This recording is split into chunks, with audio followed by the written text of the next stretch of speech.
most of us, this is probably one of the first images that comes to mind when we consider human-wildlife contact. But on farms and in wild areas, a very different situation plays itself out every day. It is true, weather patterns have become more unpredictable, and that affects our ability to produce enough food for the masses. And the more people to feed, the more natural areas and species disappear. And the more intense the farming is, the greater the chance of conflict between humans and wild creatures becomes. This conflict is not only confined to farms, and it takes on various shapes. Today, cities and towns are also the home of thousands of feral and rock pigeons. Their presence adds to cleaning up the many buildings and streets. But while they cause a somewhat smelly problem in town, they also have a profound effect in surrounding croplands. So, while more humans usually means a decline in most wild species, even causing extinctions, some, like pigeons, flourish. That is mainly because buildings are constructed with many artificial ledges, which make ideal breeding sites and perches for pigeons. There are also few raptors here to patrol the skies. To top that, within easy flying distance, there is unrestricted food, thousands of hectares of crops. Hier verwijst ons specifiek naar die kraansduif. It was my father, Andre Walters, who investigated this problem nearly 20 years ago. Ek reken dat gedurende laas jaar was my oeskade op die Sonneblom ongeveer 30% van die totale oes. Nou in opbrengs beteken dit ongeveer 300 kilogram per hektaar. They seem to have found an easy solution, albeit not a very effective one, to solve their problem. Where humans and wildlife come into conflict, it is usually the animals that come off second best. And the bigger the perceived threat, the greater the retaliation by humans. By introducing a convenient and stable food supply such as sorghum and grain, their population just keeps on increasing, especially in the absence of eagles and other predators. They are now a declared agricultural pest, and drastic measures are taken to rid farms of them. But human-wildlife contact doesn't necessarily have to result in conflict. We've got to move away from those archaic methods, the gin traps, the cage traps, the shooting, the poisons, and I could go on with all of the methods that have become less acceptable. Because we don't necessarily need to kill everything to resolve the problem. There are methods of excluding so-called pests. But often the problem is also real and has to be dealt with. A pair of pigeons produces about 10 chicks annually.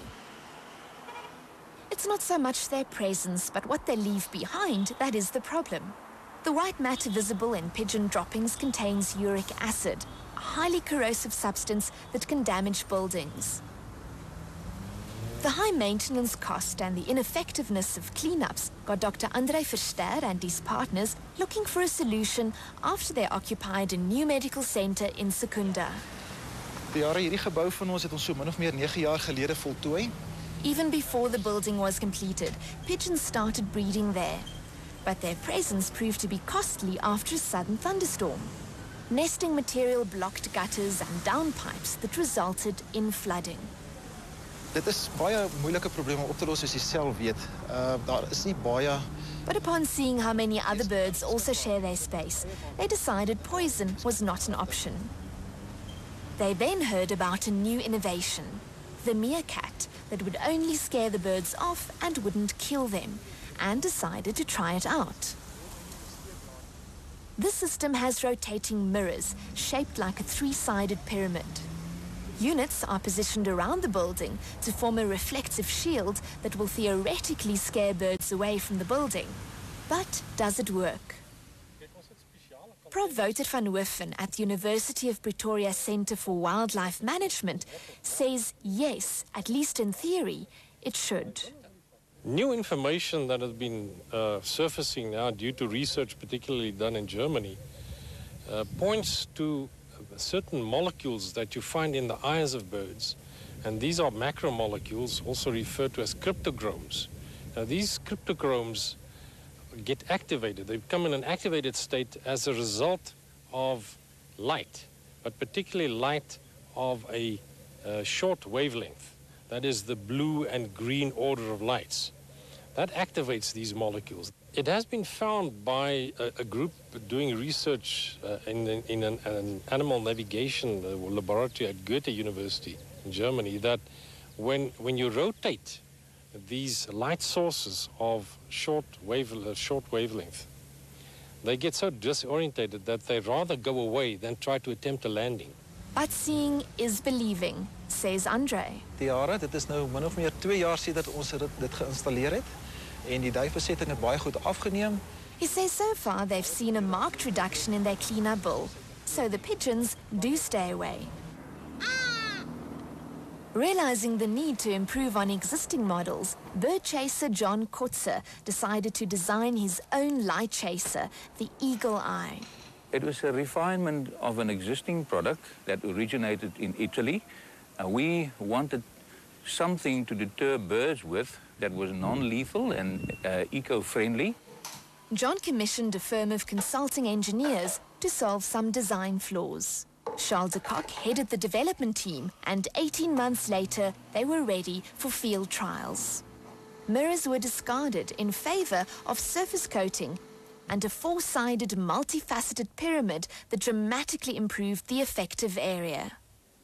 We would very much like to use them because obviously you need very few to do the job that we need a lot of equipment to deal with. But before we'll use anything, we want to see the effectiveness of the product. In the wings, we've got air conditioning systems that takes in the amount of fresh air into our buildings. Pigeon droppings fouled the area around the air conditioning inlets, so bad odors, dust from dried droppings, and even bits of feathers are routinely sucked into the building. This created a health problem for our people inside, so we had to try and find a solution for that. But not all bird proofing sits on the exterior. Birds are roosting in the rafters of this large printing press, much to the dismay of Wolly Bedeker, the engineer manager. The acid in the bird droppings actually eating the paintwork and damaging the equipment, and also the bird droppings on semi-printed work and completed books. They decided to use a light chaser, but in the absence of direct sunlight to reflect rays, they had to improvise with a strong halogen bulb, which proved equally successful. There's been a marked improvement. I would say at least 85 to 90% less birds on site. There's still work on our side to do to close up some holes and things, but otherwise excellent stuff. We say that we do not claim that the Eagle Eye will chase away all the birds.